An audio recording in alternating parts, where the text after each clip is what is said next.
여러분 안녕하십니까? YTN 뉴스 플러스 시작하겠습니다. 전국에 내려졌던 열대야주의보와 폭염특보가 대부분 해제되며 폭염이 한풀 꺾였지만 남부지방을 중심으로 가뭄이 심각합니다. 중국과 일본으로 향한 태풍 2개가 우리나라에 간접 영향을 주기는 하지만 비는 동해안에만 내릴 것으로 보입니다. 고환석 기자가 보도합니다. 한반도를 뒤덮었던 이중 고기압은 물러갔습니다. 북동쪽에서 차고 건조한 공기가 밀려오면서 극한 더위는 꺾였습니다. 문제는 폭염이 남긴 가뭄입니다. 지난달 부산과 울산, 경남 지역 강수량은 68mm, 평년의 5분의 1 수준, 역대 최저입니다. 이번 달에도 비는 오지 않고 있습니다. 현재 기상 가뭄 지수를 보면 남부지방을 중심으로 가뭄이 이어지고 있고 특히 경남은 심한 가뭄 수준을 보이는 곳이 있습니다. 지난달 부울경 지역의 기상 가뭄 발생 일수는 20일을 넘었고 대구 경북도 13.4일, 전북은 7.7일을 기록했습니다. 태풍도 영남권 가뭄을 해소하지 못합니다. 15호 태풍 차놈은 일본을 지나면서 점차 약해집니다. 동해안으로 빠져나오지만 우리나라에는 북동풍이 불고 있어서 비구름이 내륙 깊숙이 들어오지 못하고 동해안을 따라 남하할 것으로 보입니다. 15호 태풍은 일본을 지나면서는 피해가 좀 있을 것으로 보여요. 그렇지만 동해로 빠져나온 뒤 우리나라에 영향을 줄 때는 비구름의 형태로 영향을 주는데 그 비구름이 현재로서는 그렇게 강하지 않을 것으로 보입니다. 중국 상하이 부근에 상륙해 큰 피해를 준 13호 태풍 돌핀도 마찬가지입니다. 세력이 약해진 뒤 남긴 비구름은 우리나라보다는 중국 내륙 쪽으로 퍼질 가능성에 무게가 실리고 있습니다. 기상청은 동해안을 제외하고는 앞으로 열흘 정도 대기 불안정으로 내리는 소나기 이외에 비 소식은 없다고 전망했습니다. YTN 고한석입니다. 이 폭염에 남부지방 가뭄까지 겹치면서 일부 농산물 가격이 크게 올랐습니다. 시장 상인들은 추석까지 영향을 미치는 건 아닌지 걱정입니다. 김대근 기자가 전해드립니다. 여전히 무더운 날씨에 농산물 시장에는 이색 풍경이 등장했습니다. 매대의 농산물을 진열하는 대신 사진으로 대체한 겁니다. 높은 온도에 자칫 시들 수도 있기 때문입니다. 빈 상자에 농산물 이름만 적어두고 손님이 찾으면 냉장고에서 꺼내 보여주기도 합니다. 시들기도 하지만 날씨가 온체 덥다 보면 밖에다가 내놓으면 녹기도 하거든요. 물건 자체가. 그래서 저희들이 신선도를 유지하기 위해서 냉장고에서 꺼내서 저희들이 손님한테 판매를 하고 있어요. 폭염에 남부지방 가뭄까지 겹치면서 일부 농산물 가격이 오른 것도 문제입니다. 저도 시장에서 어렵게 시금치를 구했습니다. 비싼 가격 때문에 상인들도 잘 들여놓지 않기 때문인데요. 지난달과 비교해서 가격이 큰 폭으로 올랐습니다. 11일 기준 시금치는 100g에 2,016원으로 지난달 1,088원보다 85% 올랐습니다. 적상추는 31%, 애호박은 45%, 열무는 80% 상승했습니다. 주산지가 남부지방이다 보니까 폭염도 있지만 또 가뭄까지 겹쳐서 앞으로가 더 문제일 것 같습니다. 손님들은 멈칫할 수밖에 없는데 상인들은 추석까지 오름세가 이어질까 봐 걱정입니다. 당해 와가지고 내 이렇게 비싸다는 건 좀 오래간만에 느끼는 감정이에요. 이렇게 잡았다가도 견 놓고 가요. 추석 때 되면 아무래도 그때 가서 가뭄도 있고 더웠던 게 안 좋은 영향이 있기 때문에. 더위는 한풀 꺾였지만 시장 상인들의 근심은 늘었습니다. YTN 김대근입니다. 월요일인 어제 전국에서 온열 질환자 27명이 발생했습니다. 경기도가 6명으로 가장 많았고 충남 4명, 인천 3명 등이며 사망자는 없었습니다. 지난 9일 온열 질환자가 28명으로 이달 들어 처음 두 자릿수로 급감한 데 이어 이틀 연속 30명을 밑돈 겁니다. 지난 7일 절기상 입추를 지나며 폭염이 한풀 꺾이면서 온열 질환 피해도 진정 국면에 들어섰습니다. 제15호 태풍 차놈이 일본 열도를 향해 접근하고 있습니다. 일본에 근접하면서 이동 속도가 다소 느려지고 있는데 오늘 밤에 수도인 도쿄를 관통할 것으로 예상되고 있습니다. 도쿄 현지 이 특파원 연결해서 자세한 내용 들어보겠습니다. 자, 이승배 기자, 그곳 상황 어떤지 자세히 전해주시죠. 네, 2시간 전에도 제가 이곳에서 현장 상황을 전해드렸었는데요. 그때보다 비는 거의 많이 내리지 않고 있지만 무엇보다 바람이 제법 강해졌습니다. 그리고 먹구름도 잔뜩 몰려오면서 보시는 것처럼 하늘도 꽤 어두워졌습니다. 지금 제가 나와 있는 곳은 일본의 아카사카라는 곳입니다. 우리로 따지면 서울 여의도 같은 곳인데요. 이 태풍이 온다는 소식 때문인지 지금 보시는 것처럼 거리에는 오가는 사람이 그렇게 많이 보이지 않습니다.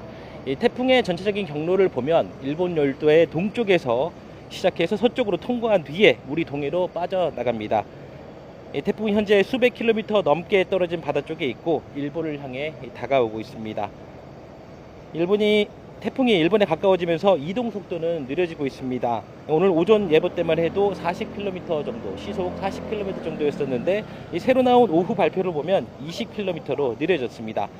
중심 기압은 980 헥토파스칼, 그리고 최대 풍속은 초속 24m 정도입니다.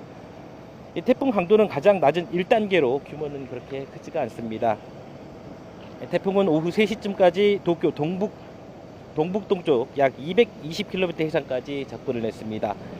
지금까지 나온 예보를 종합하면 수도인 도쿄는 오늘 밤 9시쯤 통과할 것으로 보입니다. 일본 육상을 지나면서 태풍은 점차 세력이 약해질 전망입니다. 내일 오후에 열대 저압부로 약해지고 그리고 모레 새벽쯤에는 온대 저기압으로 변해서 동해로 이동할 것으로 이 기상청은 보고 있습니다. 지금까지 도쿄 아카사카에서 YTN 이승배입니다. 경기 평택 위험물 보관 창고에서 큰 불이 나 한때 대응 2단계와 국가소방동원령까지 발령됐습니다. 불은 창고 2개 동을 태우고 9시간여 만에 찾아들었습니다. 송수현 기자입니다. 시뻘건 불길과 검은 연기가 뒤섞여 하늘로 솟구칩니다. 소방대원들이 연신 물을 뿌려보지만 화염은 쉽게 잦아들지 않습니다. 자정 무렵 경기 평택 청부급에 있는 위험물 보관 창고에서 불이 났습니다. 자동화재 속보 설비가 작동하며 신고가 이뤄졌고 출동한 소방대원들이 건물 안에서 화염을 발견해 즉시 진화 작업을 벌였습니다. 연기가 엄청 많이 나고 길다랗게 쭉 뻗어나가가지고 먹구름이 얼핏 보면 그냥 구름인 줄 알았는데 보니까는 큰 화재였습니다. 창고 직원들이 이미 퇴근한 뒤라 다친 사람은 없는 거로 파악됐습니다. 다만 인근 공장 기숙사에 있던 12명이 마을회관으로 대피했습니다. 불은 7개 건물 가운데 2개 동을 태운 끝에 9시간여 만에 잦아들었습니다. 불이 시작된 창고입니다. 벽과 기둥이 시커멓게 불에 탔고 철골 구조물도 완전히 녹아내렸습니다. 불이 난 건물은 석유나 알코올 같은 인화성 물질을 최대 191만 리터까지 보관할 수 있는 곳이라 자칫 걷잡을 수 없는 피해도 우려됐습니다. 소방당국은 한때 대응 2단계, 국가소방동원령까지 발령해 인근 4개 시도와 밤샘 총력 진화에 나섰고 불이 번지는 걸 막아냈습니다. 경찰과 소방당국은 조만간 현장 감식을 통해 정확한 화재 원인을 조사할 예정입니다. YTN 송수연입니다. 평택 위험물 보관 창고에서 난 불은 밤새 폭발음을 동반하며 거세게 타올랐습니다. 이 불길에서 뿜어져 나온 강한 열기와 연기로 주변 공장은 물론 주민들도 피해를 봤습니다. 이수빈 기자입니다. 뼈대만 남은 창고 건물 사이로 희뿌연 연기가 계속해서 솟아오릅니다. 거센 불길은 잦아들었지만 밤사이 창고를 집어삼켰던 불은 한때 폭발음까지 동반했습니다. 인근 공장의 컨테이너나 기숙사에서 숙식을 해결하던 사람들은 잠을 깨우는 소리에 불안감으로 밤을 지새웠습니다. 번개 치듯이 빵빵 소리 나면서 막 불이 그냥 환해졌다 밝아졌다 그러더라고. 연기와 열기는 주변 공장에도 고스란히 피해 흔적을 남겼습니다. 화재가 난 창고 바로 앞 기계제조 공장의 유리창틀은 강한 연기를 견디지 못하고 녹아내렸습니다. 산산이 깨진 유리 조각도 바닥에 그대로 남아 있습니다. 바로 앞 공장 사장은 혹시 모를 사고를 우려해 기계 가동을 멈췄습니다.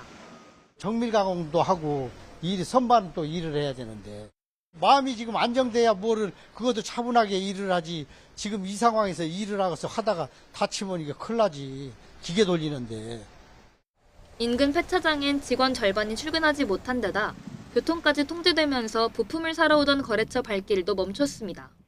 차들도 많이 왔다 갔다 해야 되는데 일단 다 막혔기 때문에 돈을 봤을 때는 한 5천만 원 정도 왔다 갔다 하거든요, 저희가. 그러면은 그걸 반나절 동안 못했다고 보시면 돼요. 1.5km가량 떨어진 곳까지 연기와 냄새가 퍼졌고 주민들은 창문도 열지 못한 채 답답함을 견뎌야 했습니다. 창문 열었다가 냄새 다시 나고 바람 따라 들어오고 그래가지고 다시 다 닫아가지고 머리가 아파가지고 아침 병원 갔다 오고 그래. 새벽부터 이어진 화재는 주변 공장과 주민들의 일상 곳곳에도 적지 않은 불편을 남겼습니다. YTN 이수빈입니다. 소방이 국가소방동원령까지 내려 밤새 총력 진화에 나선 건 불에 잘 타는 인화성 위험물질 보관이 최대 1,200만 리터까지 허용된 시설이었기 때문입니다. 최대 191만 리터가 있는 창고에서 불이 시작됐는데 다른 건물로 번졌다면 추가 화재나 폭발로 이어질 수도 있었습니다. 최승호 기자입니다. 화염에 휩싸여 구겨지고 내려앉은 건물은 위험물질을 보관하는 이른바 특수물류센터입니다. 알코올과 석유류를 포함해 불에 타기 쉬운 인화성 물질을 191만 리터까지 보관할 수 있습니다. 2차 전지 원재료와 완제품 물류를 맡는 업체인데 창고 7개 동을 합치면 최대 1,255만 리터 보관이 허용됐습니다. 유해 화학물질이 다량 있는 곳이라 당국도 사고 예방 관리 1군 사업장으로 분류해놨습니다. 그러다 보니 훨씬 더 많은 인화물질이 있는 다른 창고로 불이 퍼지는 걸 막는 게 급선무. 소방이 이례적으로 대응 단계에 더해 국가소방동원령까지 내려 진화에 사력을 쏟은 이유입니다. 다른 창고로 옮겨 붙을 경우 추가 폭발은 물론 감당하기 어려운 화재로 이어질 수도 있기 때문입니다. 그거 하나하나들이 화재에 휩싸였을 적에 그 발생하는 유독 가스라든가 이런 것들이 엄청났을 거거든요. 더 큰 화재로 번졌다면은 그 상황은 아마 상상을 하기가 어려울 것 같습니다. 불은 냉장 냉동 창고에서 시작됐는데 상온에 인화물질을 저장한 곳으로는 다행히 번지지 않았습니다. 소방과 경찰은 창고에 있던 유해물질의 정확한 종류와 분량 등을 확인할 방침입니다. YTN 최승훈입니다. 내년부터 부부 공동명의 1주택자에 대한 종합부동산세가 다주택자 기준으로 부과되면서 세부담이 커지게 됩니다. 기본공제와 공정시장가의 비율 적용이 바뀌기 때문인데 정부는 다주택자로만 과세되는 것은 아니고 1주택자 특례를 선택할 수 있다고 밝혔습니다. 보도에 오인석 기자입니다. 내년부터 부부 공동명의 비거주 1주택자의 종부세 기본공제가 대폭 축소됩니다. 부부 공동명의 실거주 1주택자는 내년에도 부부 각 한 명씩 9억 원을 공제받아 18억 원이 공제됩니다. 반면 비거주는 부부 한 명당 4억 원, 총 8억 원이 기본 공제됩니다. 10억 원이나 차이가 납니다. 기본 공제 4억은 다주택자 기본 공제가 4억 플러스 알파로 큰 폭 축소된 점을 고려할 때 다주택자 수준으로 종부세가 부과되는 셈입니다. 급격한 세 부담을 줄여주는 공정시장 가액 비율도 부부 공동명의 1주택자에 불리해집니다.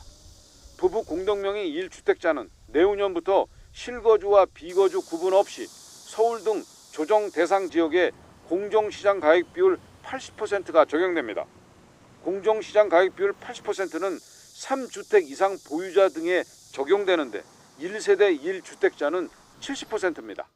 비거주 1주택이라든지 부부 공동명의라든지 가만히 아무 생각 없이 없다가 뒤통수를 맞은 것들이 나왔거든요. 그래서 정말 좀 모르겠습니다. 좀 사전에 좀 교감이 없이 그냥 일방적으로 조급하게 추진된 증세 대책이 아니었나 그렇게 좀 총평을 하고 싶습니다. 정부는 부부 공동명의에 대해 다주택자로만 과세하는 것은 아니고 1주택자 특례를 선택할 수 있다고 밝혔습니다.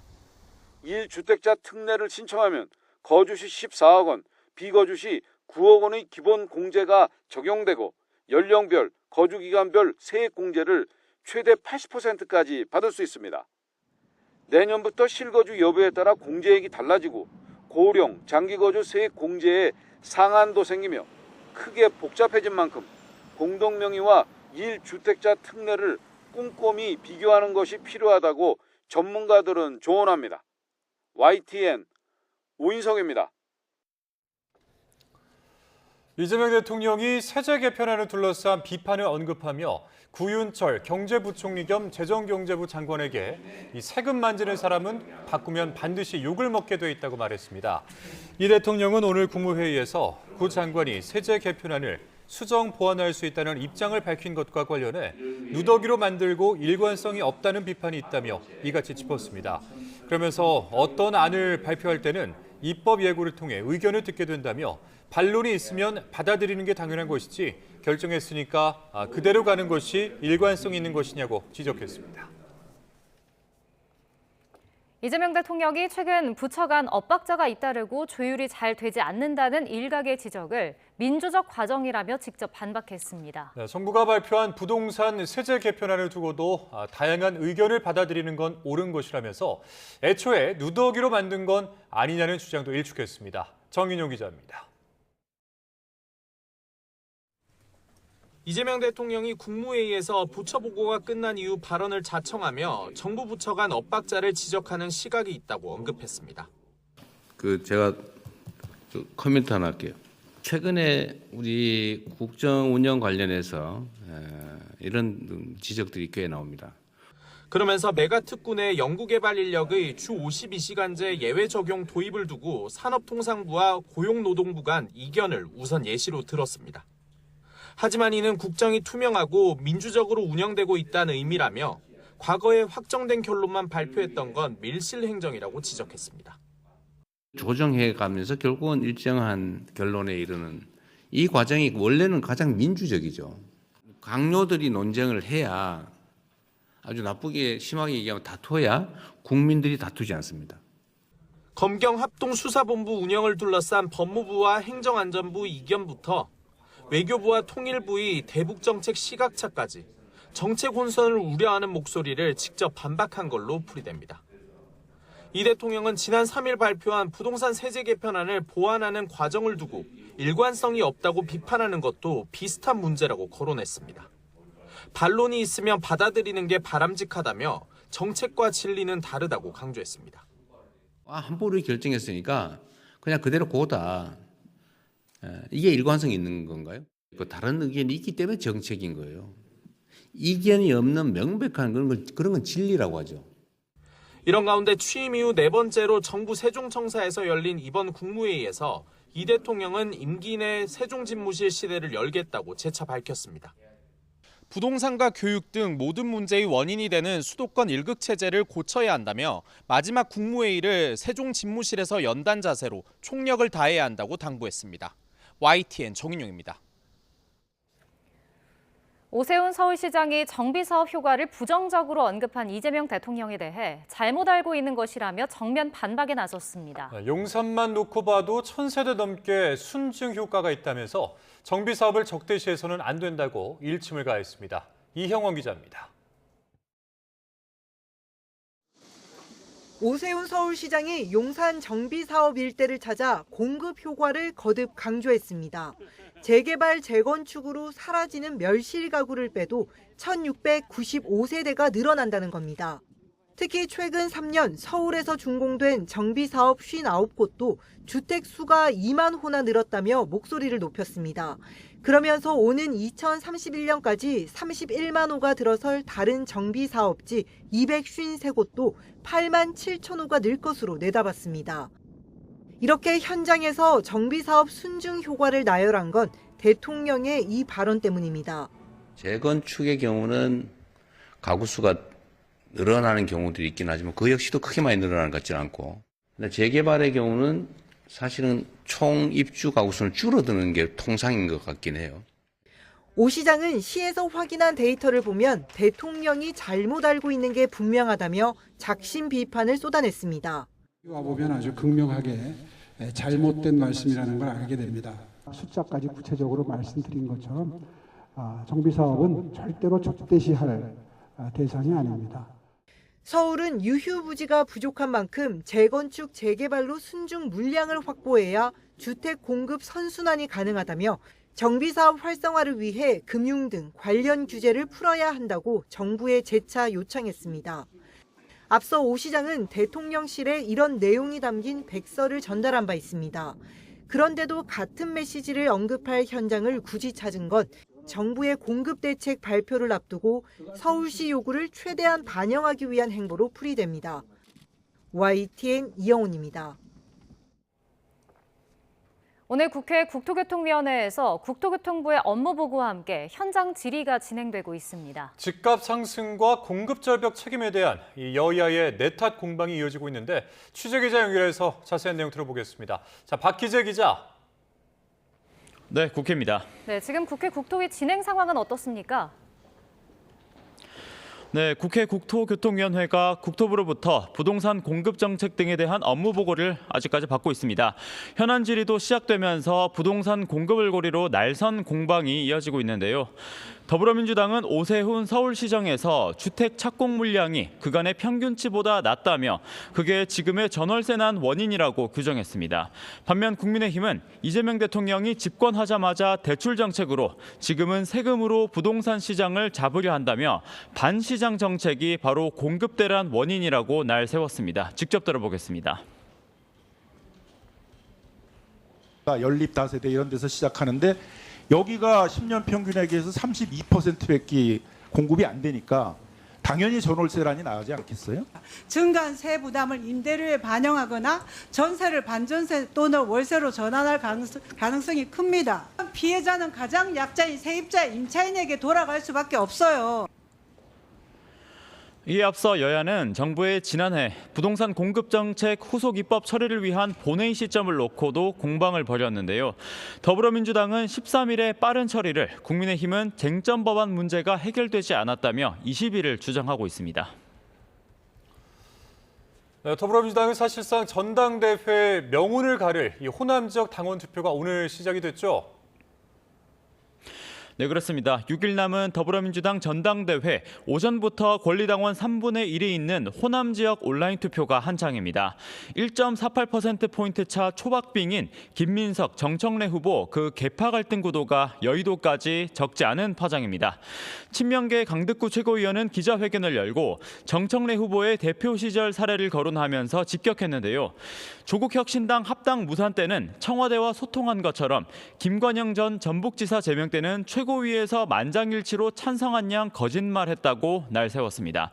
직후에 친청계 박규환 최고위원은 김관영 전 지사 제명 당시 강행도 반대도 없었다면서 강득구 최고위원 거짓말에 현혹돼선 안 된다고 목소리를 높였습니다.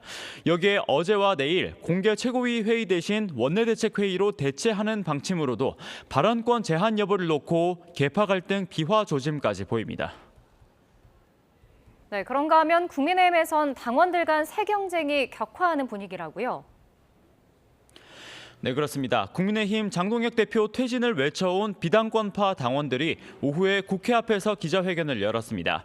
정당한 비판을 내부 총질로 몰고 정치적 생존을 위해 극우 세력에 기대왔다고 비판하면서 전당원 투표로 장동혁 대표의 재신임을 묻자 이렇게 목소리를 높였는데요.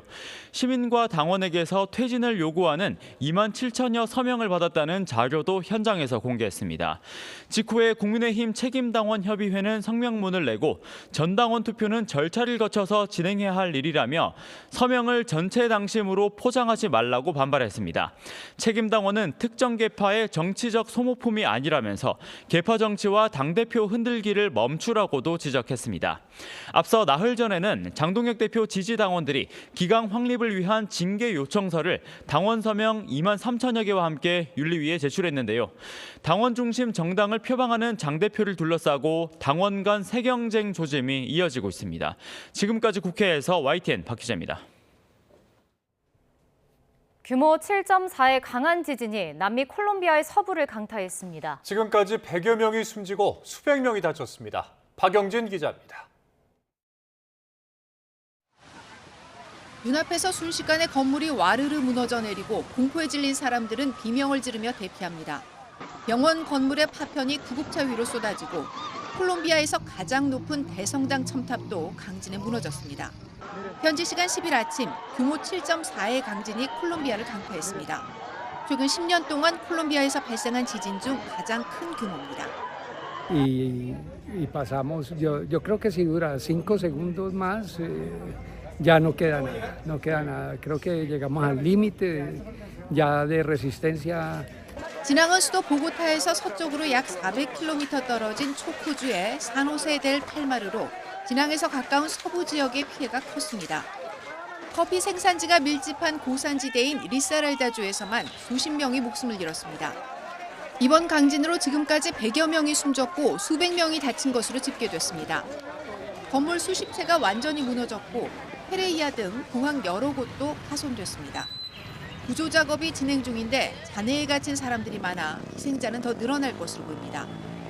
콜롬비아에선 지난 7일 새 정부가 출범했는데 취임 며칠 만에 최대 난관에 봉착한 콜롬비아 대통령은 비상사태를 선포하고 긴급 대응에 나섰습니다. He ordenado suspender toda la agenda que tenía en la capital de la República para concentrarme en el desastre natural que hoy azota a nuestro sufrido pueblo colombiano. 이번 강진은 지난 6월 베네수엘라 연쇄 강진으로 6천 명 이상이 사망한 지 한 달 보름여 만에 일어났습니다. 베네수엘라 접경 지역과 에콰도르, 파나마에서도 흔들림이 감지될 정도로 강력했습니다. YTN 박영진입니다. 콜롬비아 강진으로 인한 우리 국민 인명 피해는 없는 것으로 전해졌습니다. 외교부는 현재까지 우리 국민 인명 피해는 접수되지 않았지만 지진 발생 지역에 거주하는 교민의 집에 금이 가거나 아파트가 기우는 등의 피해는 확인됐다고 설명했습니다. 콜롬비아에는 우리 교민 약 800여 명이 살고 있는데 대부분 수도인 보고타 일대에 거주하고 있는 것으로 알려졌습니다. 대구 동부경찰서가 대낮에 전자발찌를 차고 나체로 도심을 돌아다니는 혐의로 50대 A씨를 체포해 조사하고 있습니다. A씨는 어제 오후 2시 20분쯤 대구 신암동의 거리를 나체로 돌아다니는 혐의를 받습니다. A씨는 성범죄로 복역한 뒤 전자발찌를 차고 지난 3월에 출소한 상태였습니다. 마약 간이시약 검사 결과는 음성으로 나왔고 A씨는 경찰에 정신과 약을 먹었다고 진술한 것으로 파악됐습니다. 준공 1년 6개월 만에 외벽 테라스가 무너진 인천 송도 국제도시 신축 아파트에서 5만 건이 넘는 하자가 발견된 것으로 나타났습니다.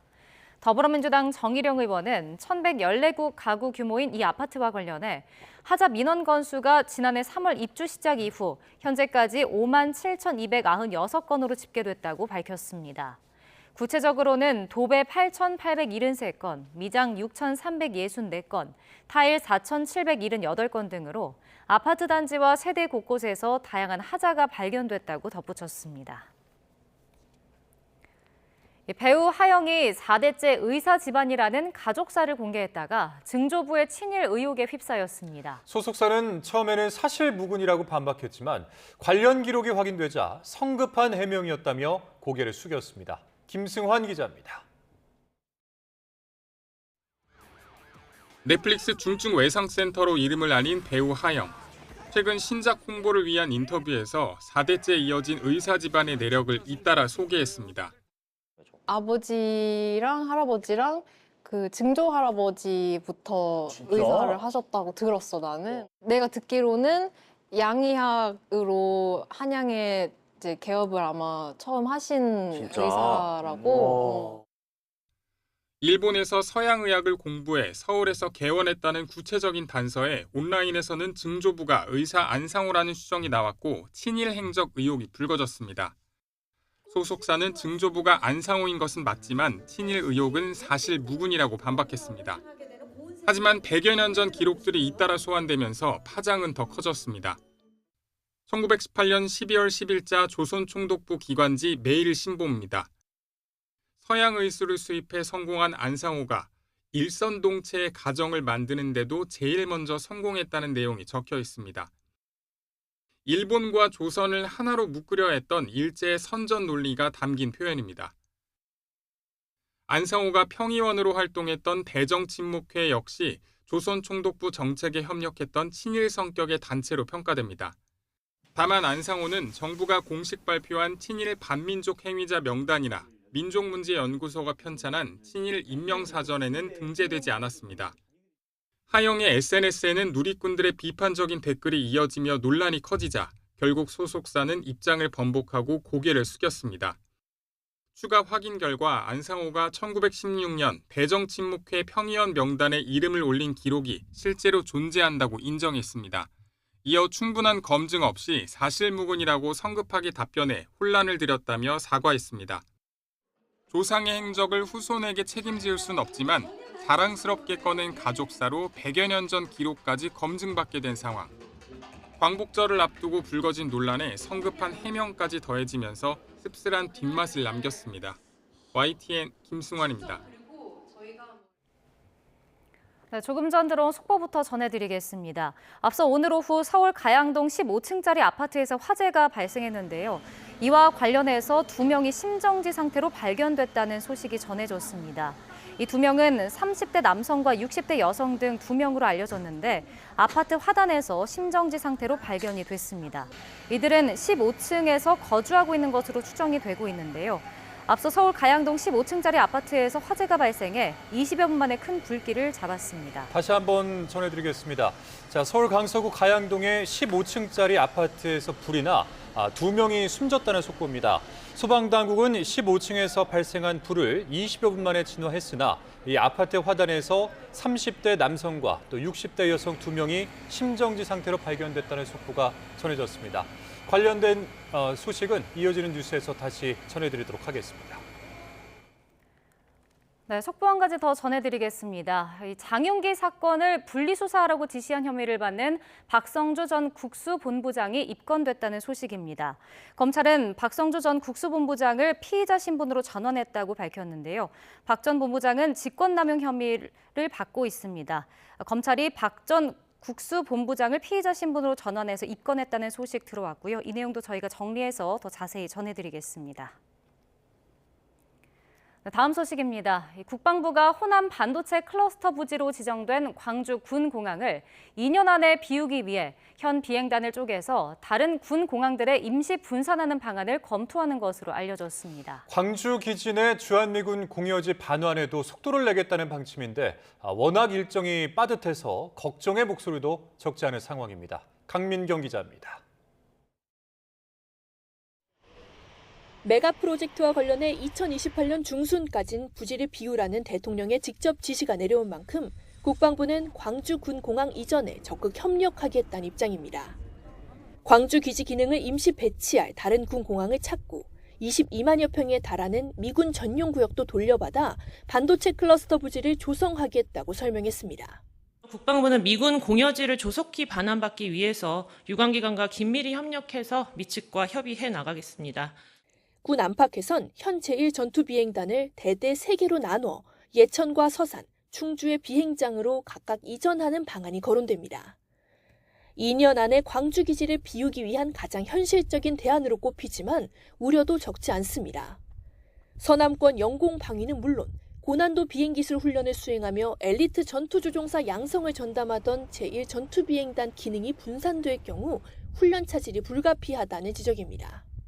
광주공항은 유사시 미 전략자산이 전개되는 한미 공동 운영 기지인 까닭에 미군 측과의 꼼꼼한 사전 협의도 필수적입니다.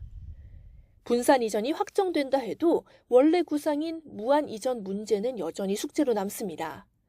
국방부는 선 임시 배치, 후 무한 영구 이전 카드를 검토하고 있는데 무한 군공항 이전 사업도 전남 광주 특별시 등과 협의해서 조속히 추진하겠습니다. 한 번 옮긴 비행단을 몇 년 뒤에 또 옮기는 거라 혈세 낭비라는 비판도 제기될 수 있습니다. 국방부는 반도체 클러스터는 군 통수권자의 의지가 실린 핵심 국책 사업인 만큼 일단 기한 내 기지를 비우는 데 총력을 기울이겠다는 방침입니다. 당장 내년도 예산 편성을 앞두고 부대 이전과 시설 확충에 필요한 재원을 확보하는 데 주력할 걸로 보입니다. YTN 강민경입니다. 수천조 원 규모의 투자로 대한민국 산업제도를 바꾸겠다는 3대 메가 프로젝트를 두고 민주당이 정부 뒷받침 총력전에 나섰습니다. 국민의힘은 속도전이 아닌 타당성이 중요하다고 각을 세우고 있는데 범여권 진보 정당들도 주 52시간제 예외 발언을 두고 비판에 나섰습니다. 양동훈 기자입니다. 이재명 대통령이 메가 프로젝트 전격전을 선언한 다음 날 민주당 메가 프로젝트 특별위원회는 경기 용인 산업단지를 찾았습니다. 메가 프로젝트 성공을 뒷받침하겠다며 특위위원장까지 맡은 한병도 당대표 직무대행은 이 대통령의 말을 따라 속도를 외쳤습니다. 첨단 산업에 패권을 두고 소리 없는 전쟁을 펼치고 있습니다. 이 전쟁의 승패를 가를 핵심 요인은 속도입니다. 지방정부, 광역정부, 중앙정부가 정확하게 합을 맞춰 지원해야 속도를 낼 수 있다며 현장을 함께 찾은 기업 관계자들에게 당 차원의 전폭적인 지원도 약속했습니다. 병목이라든지 지체라든지 이런 부분들을 최대한으로 해소해가면서 수도권의 집중적인 전략 거점으로서 자리매김할 수 있도록 지원하겠다는 말씀드립니다. 국민의힘은 곧장 비판의 각을 세웠습니다. 주한미군 협의와 대체기지 마련 로드맵도 없이 이 대통령이 광주 군공항 이전을 지시했다며 전당대회를 위한 무리한 밀어붙이기 아니냐고 목소리를 높였습니다. 정략적 속도전은 결코 성공할 수 없으며 원칙도 절차도 무시한 제2의 레버리지 사태로 기억될 것입니다. 국회 상임위에서도 시각차는 여실히 드러났습니다. 국민의힘 의원들은 기후부 장관을 향해 전력과 용수 문제 등을 집중적으로 거론하며 타당성이 있느냐고 따져 물었습니다. 결국 국민들 식수, 농업인들의 생명수로 치르겠다는 것 아닌가 이렇게밖에 보여지지 않습니다. 메가 프로젝트에 동의하던 범여권 야당들도 주 52시간제 예외 논란에 대해선 확실하게 각을 세웠습니다. 사람답게 살자라는 국민 공감대를 얻어내 이룩한 귀한 사회적 합의입니다. 훼손할 생각하지 마십시오. 산업을 첨단화하겠다면서 노동시간과 고용은 과거로 되돌리겠다는 것입니다. 주 52시간제 예외를 두고 산업부와 노동부 장관의 의견이 갈리는 가운데 두 기관 모두 내일 국회 업무보고 출석이 예정된 만큼 여야 의원들의 송곳질이가 이어질 전망입니다. YTN 양동훈입니다. 트럼프 미국 대통령이 이란과의 핵협상 타결 없이 호르무즈 해협만 열려도 승리를 선언하고 철수할 거란 보도가 나왔습니다. 이란이 배상금까지 요구하고 이스라엘마저 트럼프 대통령을 배신하면서 미 정치권에선 사실상 패배한 전쟁이라는 탄식이 터져나오고 있습니다. 보도에 권영희 기자입니다. 월스트리트 저널은 트럼프 대통령이 몇 주 전부터 이란 전쟁 애초 목표를 크게 낮춘 출구 전략을 준비해왔다고 보도했습니다. 호르무즈 해협 재개방만으로 승리를 선언하고 미군을 철수시키는 방안입니다. 백악관 관계자 역시 현재 관심사는 해협을 통한 에너지 흐름 확보라며 이란 비핵화가 뒷전으로 밀렸음을 사실상 인정했습니다. 유가 폭등과 무기 고갈에 쫓긴 트럼프 대통령은 군사 공격은 언급조차 하지 못한 채 협상을 통한 해협 재개방에만 줄기차게 기대를 걸고 있습니다. I think we're doing very well. I'm involved in the negotiation. I think we're doing fine. It could be soon. Yeah. 급기야 제대로 된 협상은 뒷전인 채 이란의 과거 폭탄 테러와 시위대 살해에 대해 배상하라는 황당한 맞불 성명까지 내놓는 상황입니다. 미국이 공격 카드를 접고 협상에 목을 매자 이란은 요구 조건을 파격적으로 올렸습니다. 미군의 주변 지역 철수와 해상 봉쇄 해제, 전쟁 피해 배상금까지 요구하며 사실상 미국의 패전 선언을 압박하고 나섰습니다. تنگه هرمز به عنوان باز شدن تنگه هرمز در واقع تابع شرایطی هست که کشور جمهوری اسلامی بر اساس اون شرایط باز خواهد کرد. 여기다 혈맹이라던 이스라엘마저 트럼프 대통령을 배신했습니다. 10월 총선을 앞둔 네타냐후 이스라엘 총리는 지지층 결집을 위해 트럼프 대통령이 주도해온 가자지구 평화안을 정면 거부했습니다. לא בעזה ולא ביו"ש. לא פתחסטן ולא חמאסטן. 미국 내부에선 당초 명분이었던 핵 폐기는커녕 체면만 구겼다는 비판과 함께 미국이 전쟁에서 패배했다는 자조가 터져나오고 있습니다. 핵은 됐으니 해협이라도 열어달라는 기대는 이란의 굴욕적인 요구와 우방의 배신 속에 패배한 전쟁이라는 후폭풍으로 돌아오고 있습니다. YTN 권영입니다. 뉴욕 증시 3대 지수가 일제히 하락했지만 우리 증시는 선전했습니다. 코스피는 연이틀 상승에 6,200선 박스권을 뚫고 6,300선을 탈환했고 코스닥도 이틀 연속 800선을 지켰습니다. 보도에 유한홍 기자입니다. 코스피가 0.7% 오른 6,346으로 마감해 6,200선 박스권을 벗어났습니다. 삼성전자와 SK하이닉스가 모처럼 반등하면서 지수 상승을 이끌었습니다.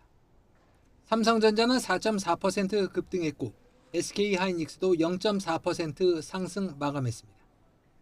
3거래일 연속 순매도하던 외국인이 기관과 함께 순매수를 하면서 지수가 이틀 연속 상승했습니다.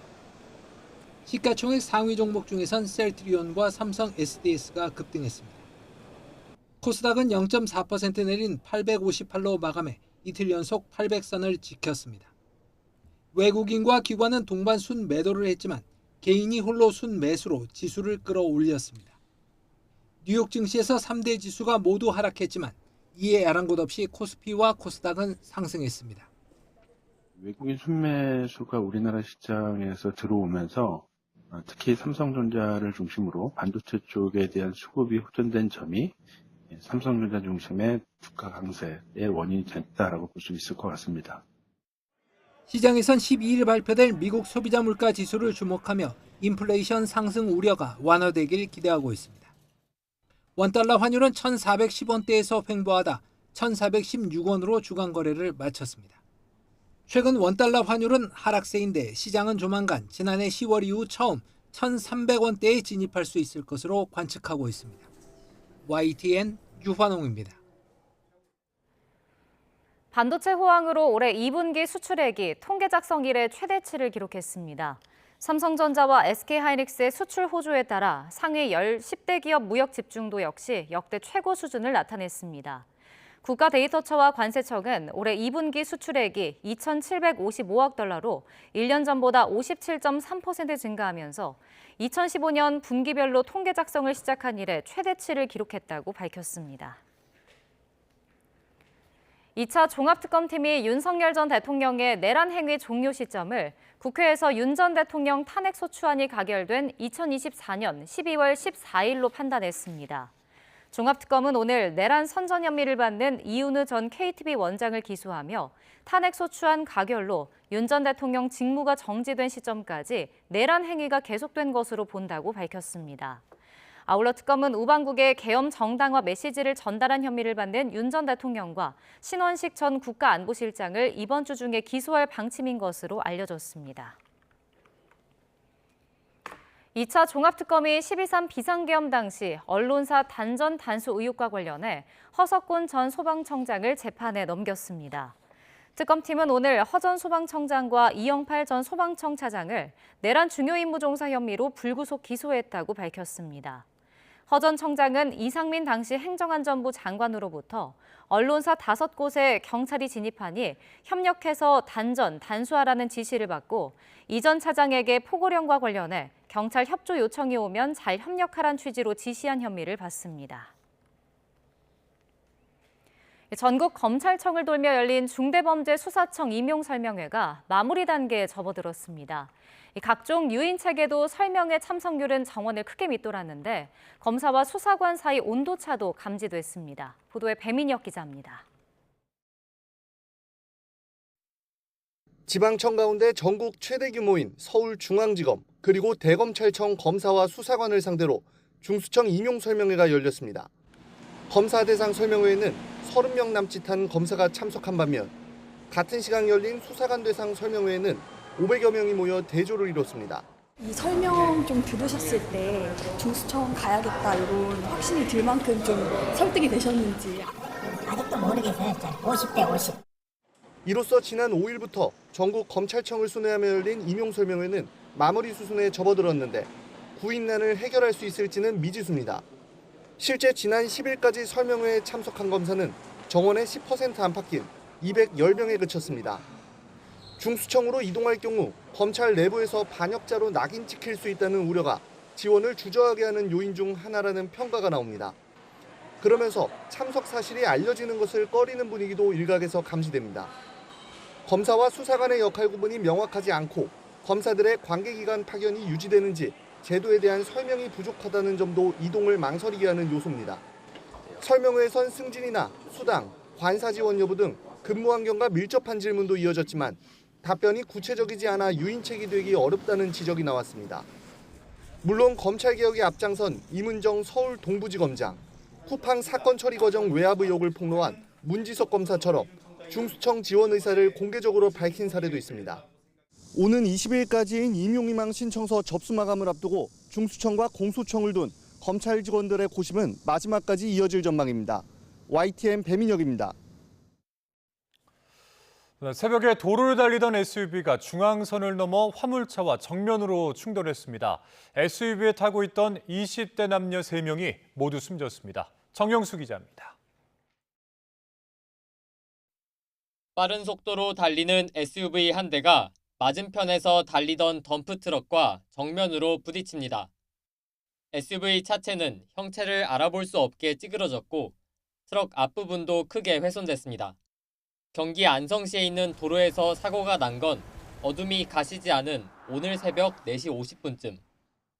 잠결에 뭐가 이렇게 큰 쇠 같은 게 바닥에 쫙 미끄러지는 소리가 났어요. 이제 저희 오전 근무하는 오전 근무자가 나와가지고 얘기를 하더라고요. 차가 앞이 아예 없었다. 중앙 분리대가 없는 왕복 6차로에서 SUV가 중앙선을 넘어서 다른 방향으로 가던 트럭과 충돌한 겁니다. SUV에 타고 있던 20대 남녀 3명이 숨졌고 트럭 운전자는 허리를 다쳐 병원으로 옮겨졌습니다. 덤프트럭과 부딪힌 차량은 30m 넘게 밀린 끝에야 이곳에 멈춰 섰습니다. 도로에는 여전히 파편이 흩어져 있습니다. 숨진 20대 가운데 2명은 사고 현장 근처 대학교에 다니는 학생으로 파악됐습니다. 트럭 기사는 사고 당시 술을 마신 상태는 아니었고 경찰은 혈액 검사 등으로 숨진 SUV 운전자의 음주 여부를 확인할 방침입니다. 또 차량 블랙박스 등을 회수해 어떻게 사고가 났는지도 조사할 예정입니다. YTN 정영수입니다. 응급의료를 방해하는 범죄에 대해서 최대 징역 5년까지 권고하도록 하는 양형 기준이 새롭게 마련됐습니다. 앞으로 딥페이크 소지와 시청 범죄에 대한 양형 기준도 만들어질 예정입니다. 안동준 기자입니다. 대법원 양형위원회가 응급의료 방해 범죄에 대한 양형 기준을 신설했습니다. 응급의료 종사자와 구급차 등 구조와 이송 등을 방해한 범죄는 징역 6개월에서 1년 6개월이 기본으로 권고됩니다. 가중 대상이면 징역 1년에서 4년이 권고되는데 범행 수법이 매우 불량할 경우에는 법정 최고형인 징역 5년까지 선택할 수 있습니다. 또 응급의료 종사자를 폭행해 상해의 결과가 나왔다면 기본 징역 6개월에서 2년, 사망자를 발생시켰을 경우 최대 징역 10년으로 높아집니다.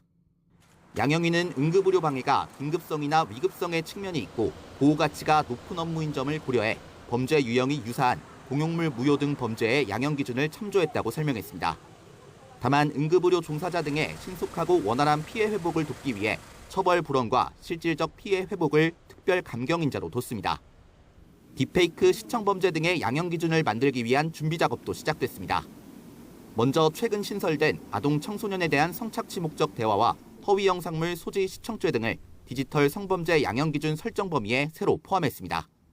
또 디지털 성범죄를 청소년 성보호법과 성폭력 처벌법으로 구분해 그 아래 범죄 유형을 분류했습니다. 양형위는 앞으로 유형별 범죄에 대한 형량 범위와 양형인자를 논의할 계획입니다. YTN 안동준입니다. 오는 20일부터 아이가 아프거나 방학 등으로 돌봄 공백이 발생을 했을 때 1주나 2주 단위로 단기 육아휴직을 사용할 수 있게 됩니다. 자녀가 다니는 기관의 휴원, 휴교 또는 방학, 자녀의 질병, 사고로 인한 입원, 감염병에 따른 격리나 등교 중지 때 연 1회에 한해 1주 또는 2주 단위로 사용 가능합니다. 단기 육아휴직은 최대 1년 6개월인 이 전체 육아휴직 기간 내에서 쓸 수 있으며 단기 육아휴직을 했더라도 최대 3차례 나눠서 쓸 수 있는 육아휴직 분할 사용 횟수에선 차감되지는 않습니다. 한국소비자원이 마라탕 국물을 먹지 않고 건더기만 먹더라도 하루 나트륨 기준치의 82%를 섭취하게 된다면서 주의를 당부했습니다. 소비자원이 국내 마라탕 프랜차이즈 20개 브랜드 제품을 대상으로 영양 성분과 또 표시 실태를 조사한 결과 한 그릇당 평균 나트륨 섭취량은 1630mg으로 하루 영양 성분 기준치 2000mg의 81.5%에 이르렀습니다. 국물까지 포함한 평균 나트륨 함량은 5380mg으로 하루 기준치의 269%에 이르렀습니다. 심한 더위의 기세가 점점 꺾이고 있습니다. 우선 오늘 밤사이에도 대부분 열대야가 쉬어가면서 밤잠 이루기 한결 수월하겠고 내일 낮 기온은 서울이 32도, 광주 32도, 대구 31도로 내륙 지역은 예년 이맘때 수준을 보이겠습니다. 다만 예년 수준이라고 해도 한여름답게 많이 덥습니다. 장시간 외출을 자제해 주시고 틈틈이 그늘에서 휴식을 취해 주시기 바랍니다. 내일도 내륙은 대체로 맑겠습니다. 이에 따라 자외선이 무척 강해지겠고 동해안을 중심으로는 바람이 강하게 부는 가운데 강원 동해안에는 오전부터, 경북 동해안에는 오후부터 비가 내리기 시작해 모레까지 최고 60mm의 비가 내릴 전망입니다. 날씨 정보였습니다.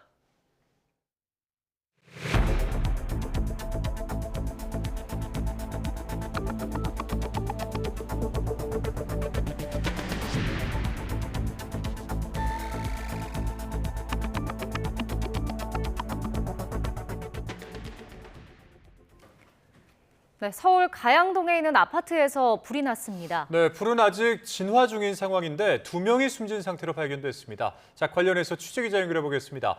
김혜린 기자, 자세한 상황 전해주시죠.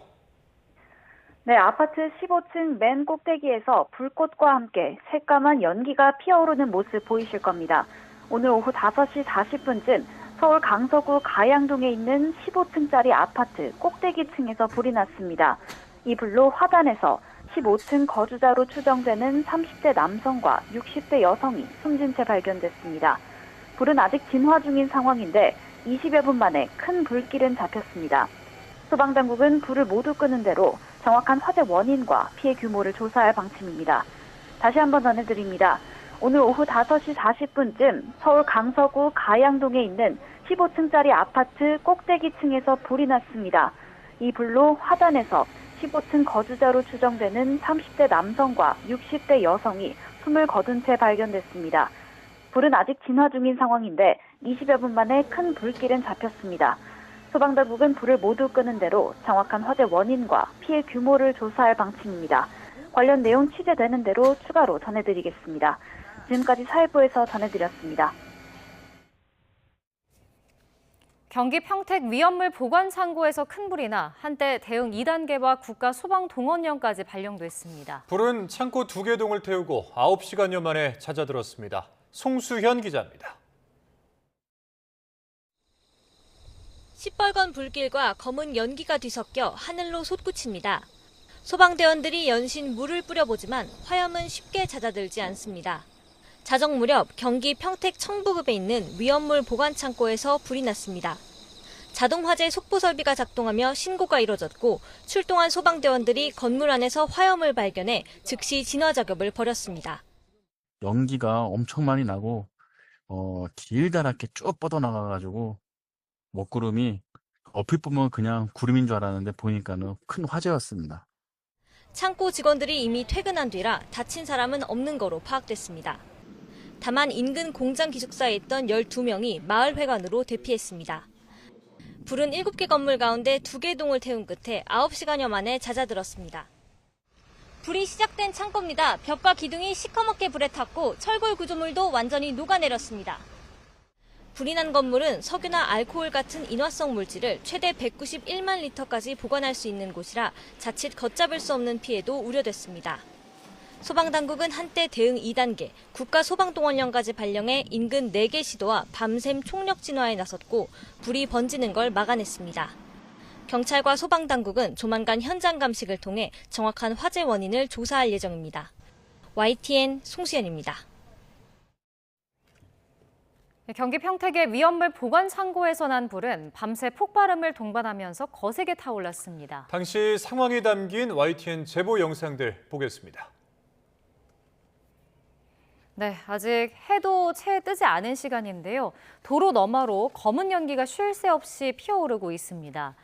보시는 것처럼 달리는 차 안에서 찍은 영상인데 연기 사이에 빨간 불길도 선명하게 보이고 있습니다. 오늘 새벽 5시 반쯤 평택 화재 현장 인근 도로에서 본 모습인데요. 영상 보내주신 제보자는 처음엔 먹구름이 자욱하게 낀 것으로 생각을 했다가 뒤늦게 화재로 인한 연기라는 사실을 알았다고 설명했습니다.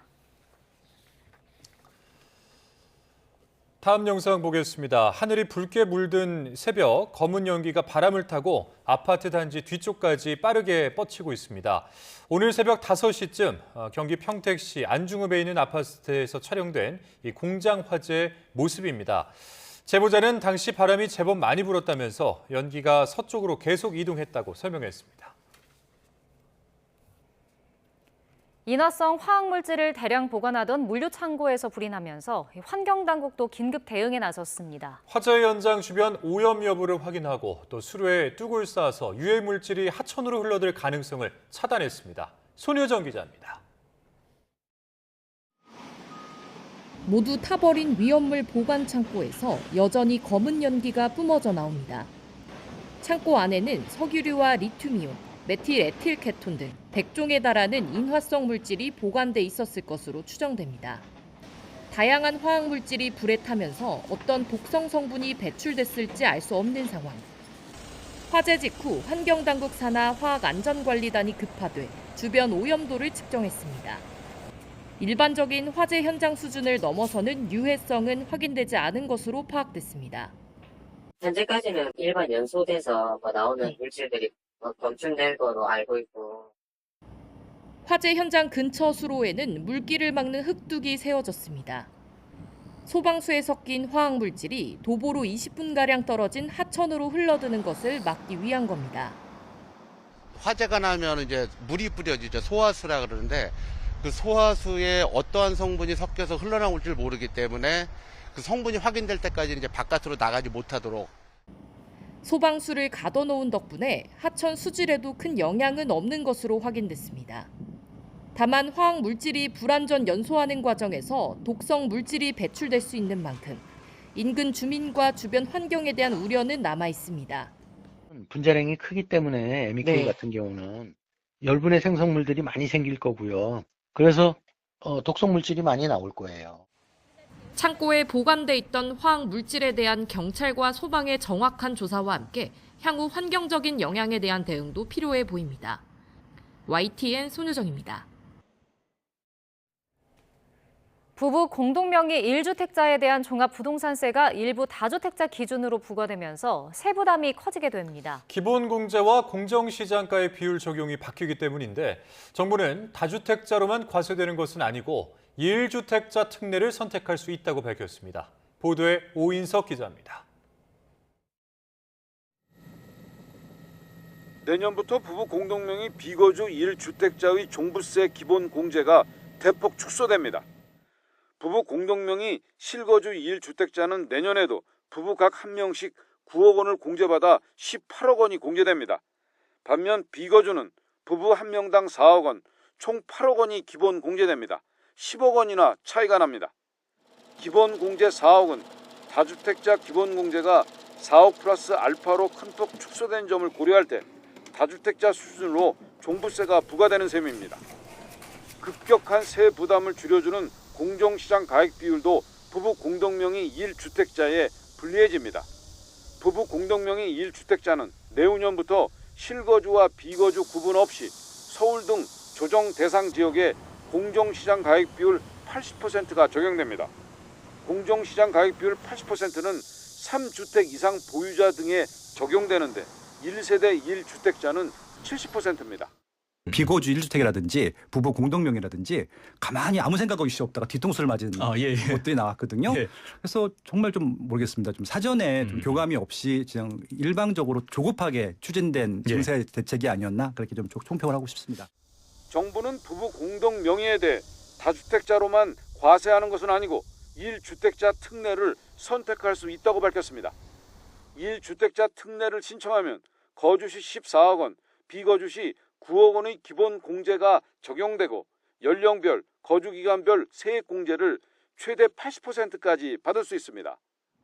내년부터 실거주 여부에 따라 공제액이 달라지고 고령, 장기거주 세액 공제에 상한도 생기며 크게 복잡해진 만큼 공동명의와 1주택자 특례를 꼼꼼히 비교하는 것이 필요하다고 전문가들은 조언합니다.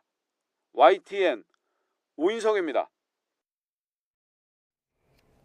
이재명 대통령이 세제 개편안을 둘러싼 비판을 언급하며 구윤철 경제부총리 겸 재정경제부 장관에게 세금만 지낸 사람은 바꾸면 반드시 욕을 먹게 돼 있다고 말했습니다. 이 대통령은 오늘 국무회의에서 구 장관이 세제 개편안을 수정, 보완할 수 있다는 입장을 밝힌 것과 관련해 누더기로 만들고 일관성이 없다는 비판이 있다며 이같이 짚었습니다. 그러면서 어떤 안을 발표할 때는 입법 예고를 통해 의견을 듣게 된다며 반론이 있으면 받아들이는 게 당연한 것이지 결정했으니까 그대로 가는 것이 일관성 있는 것이냐고 지적했습니다. 더불어민주당이 의원총회를 통해 8.3 세제 개편안에 대한 보완책과 또 부동산 공급 방안 등에 대한 총의를 모으기로 했습니다. 김성회 원내대변인은 오늘 원내대책회의를 마친 뒤 기자들과 만나 모레 의원총회가 열릴 예정이라면서 이 같은 계획을 밝혔습니다. 지난 3일 정부가 이 세제 개편안을 발표한 뒤 여권에서도 서울 지역 의원들을 중심으로 비거주 1주택 과세 부담 등에 대한 우려가 잇따르자 의견 수렴에 나선 것으로 보입니다. 국민의힘은 정부 여당이 세제 개편안 재검토를 공식화했다며 국가 주요 정책을 나흘 만에 번복하지 말고 발표 전에 신중하게 검토하라고 꼬집었습니다. 정점식 원내대표는 오늘 원내대책회의에서 이재명 정부와 더불어민주당이 졸속 세제 개편안을 번복하면서도 노란봉투법이나 보안수사권 폐지 법안은 끝내 밀어붙였다고 말했습니다. 이어 민심을 따라야 할 때 거스르는 아마추어적인 국정 운영과 뻔뻔한 정치를 중단하라고 비판했습니다.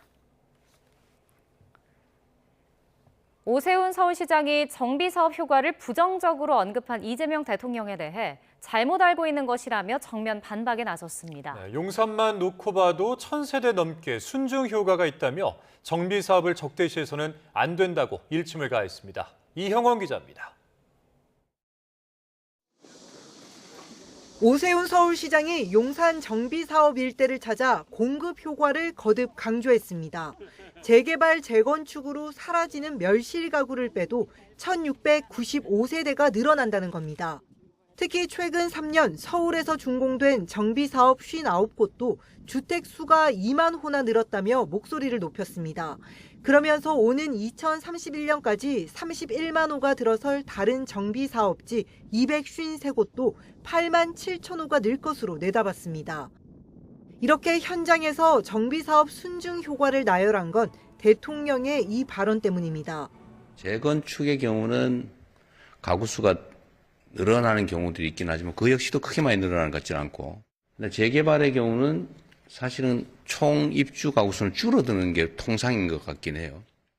오 시장은 시에서 확인한 데이터를 보면 대통령이 잘못 알고 있는 게 분명하다며 작심 비판을 쏟아냈습니다. 와보면 아주 극명하게 잘못된 말씀이라는 걸 알게 됩니다. 숫자까지 구체적으로 말씀드린 것처럼 정비사업은 절대로 적대시할 대상이 아닙니다.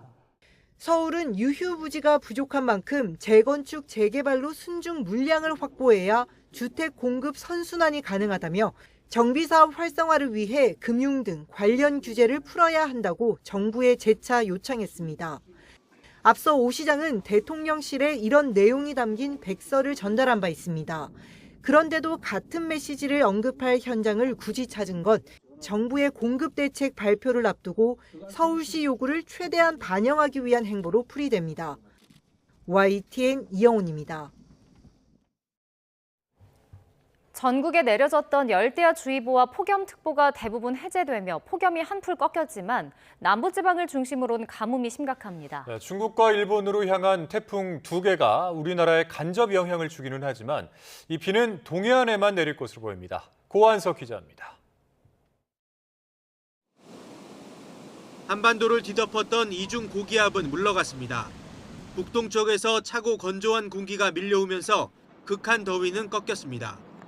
문제는 폭염이 남긴 가뭄입니다. 지난달 부산과 울산, 경남 지역 강수량은 68mm, 평년의 5분의 1 수준, 역대 최저입니다. 이번 달에도 비는 오지 않고 있습니다. 현재 기상 가뭄 지수를 보면 남부지방을 중심으로 가뭄이 이어지고 있고 특히 경남은 심한 가뭄 수준을 보이는 곳이 있습니다. 지난달 부울경 지역의 기상 가뭄 발생 일수는 20일을 넘었고 대구 경북도 13.4일, 전북은 7.7일을 기록했습니다. 태풍도 영남권 가뭄을 해소하지 못합니다. 15호 태풍 차놈은 일본을 지나면서 점차 약해집니다. 동해안으로 빠져나오지만 우리나라에는 북동풍이 불고 있어서 비구름이 내륙 깊숙이 들어오지 못하고 동해안을 따라 남하할 것으로 보입니다. 15호 태풍은 일본을 지나면서는 피해가 좀 있을 것으로 보여요. 그렇지만 동해로 빠져나온 뒤 우리나라에 영향을 줄 때는 비구름의 형태로 영향을 주는데 그 비구름이 현재로서는 그렇게 강하지 않을 것으로 보입니다. 중국 상하이 부근에 상륙해 큰 피해를 준 13호 태풍 돌핀도 마찬가지입니다. 태력이 약해진 뒤 남긴 비구름은 우리나라보다는 중국 내륙 쪽으로 퍼질 가능성에 무게가 실리고 있습니다. 기상청은 동해안을 제외하고는 앞으로 열흘 정도 대기 불안정으로 내리는 소나기 이외에 비 소식은 없다고 전망했습니다. YTN 고한석입니다. 폭염의 기세가 다소 누그러들었지만 피해는 눈덩이처럼 커지고 있습니다. 극한 폭염에 바닷물 온도가 치솟으며 양식장에서는 폐사한 어류가 180만 마리를 넘겼습니다. 김근우 기자가 현장에 다녀왔습니다. 포항 호미곶에 있는 육상 양식장입니다. 대형 수조 옆에 플라스틱 통 여러 개가 놓였습니다. 뚜껑을 열어보니 폐사한 강도다리 수백 마리가 나옵니다. 뜨거워진 바닷물을 견디지 못하고 죽은 겁니다. 고수온이 이어지면서 이 양식장에서만 하루 4,000마리씩 폐사하고 있습니다. 이 강도다리가 잘 자라려면 바닷물 온도가 20도 안팎이어야 하는데 이달 들어 폭염으로 이 양식장 앞바다 수온은 최고 28도까지 올랐습니다. 육상 양식장이라도 바닷물을 퍼올려 쓰는 탓에 고수온은 치명타입니다. 수온이 갑자기 지금 상승해가지고 27도, 8도를 지금 거의 한 8일, 9일째 지금 유지하고 있습니다. 그래서 지금 생각보다는 계속 해가지고 지금 폐사량이 늘어가는 추세고요.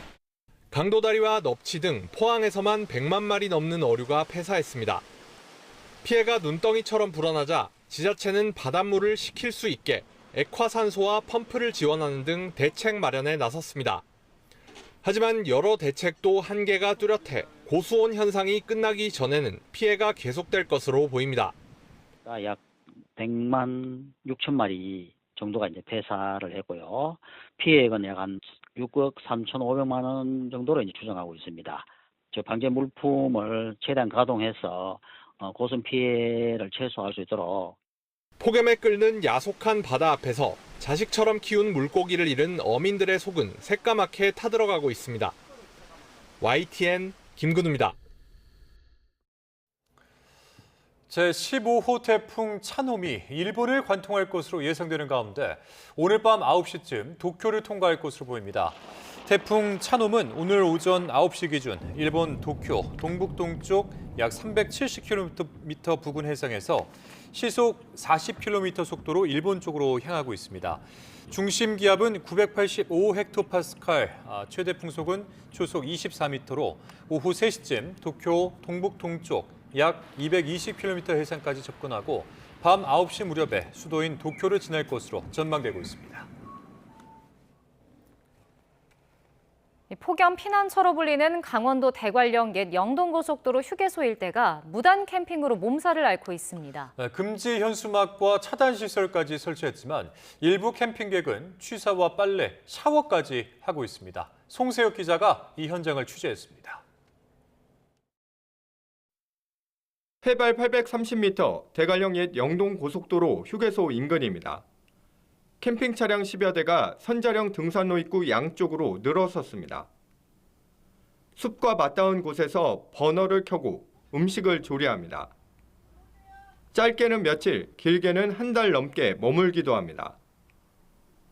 해질 무렵 CCTV를 보니 휴게소 주차장으로도 캠핑 차량이 하나둘 들어옵니다.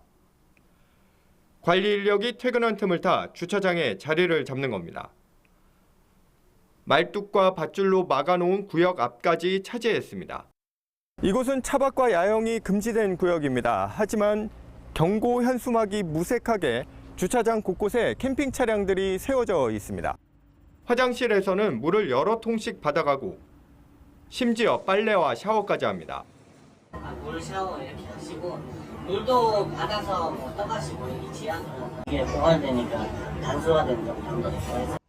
떠난 자리에는 쓰레기만 남습니다. 밤새 쓰레기를 집어 던져요. 먹는 것도 아니고 수북해요.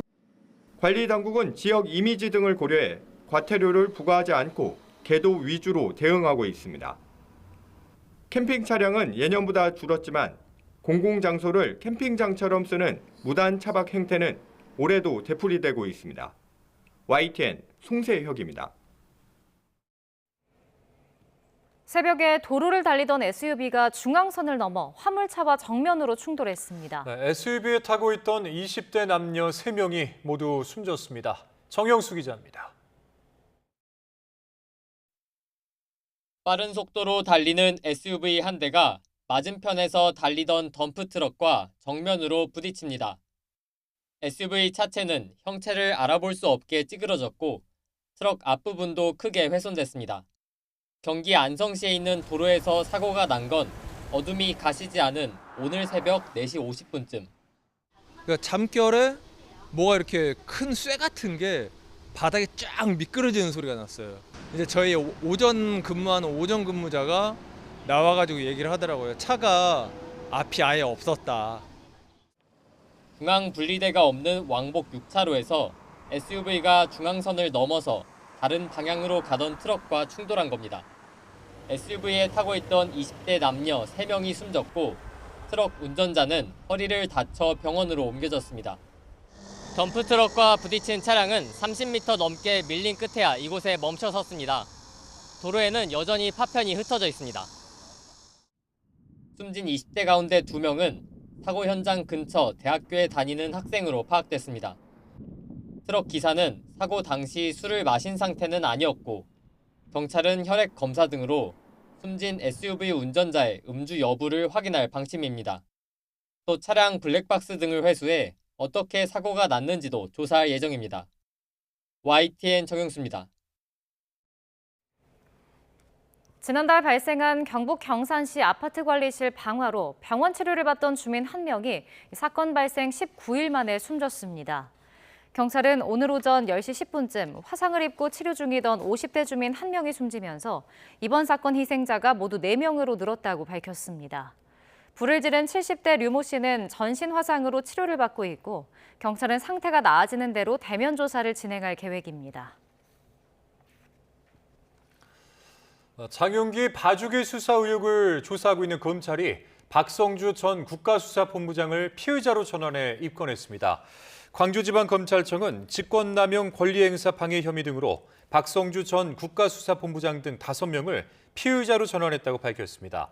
이들은 장윤기 사건을 수사하던 광산경찰서에 여고생 살인과 외국인 여성에 대한 성범죄 사건을 분리수사하라는 지시를 한 의혹을 받고 있습니다.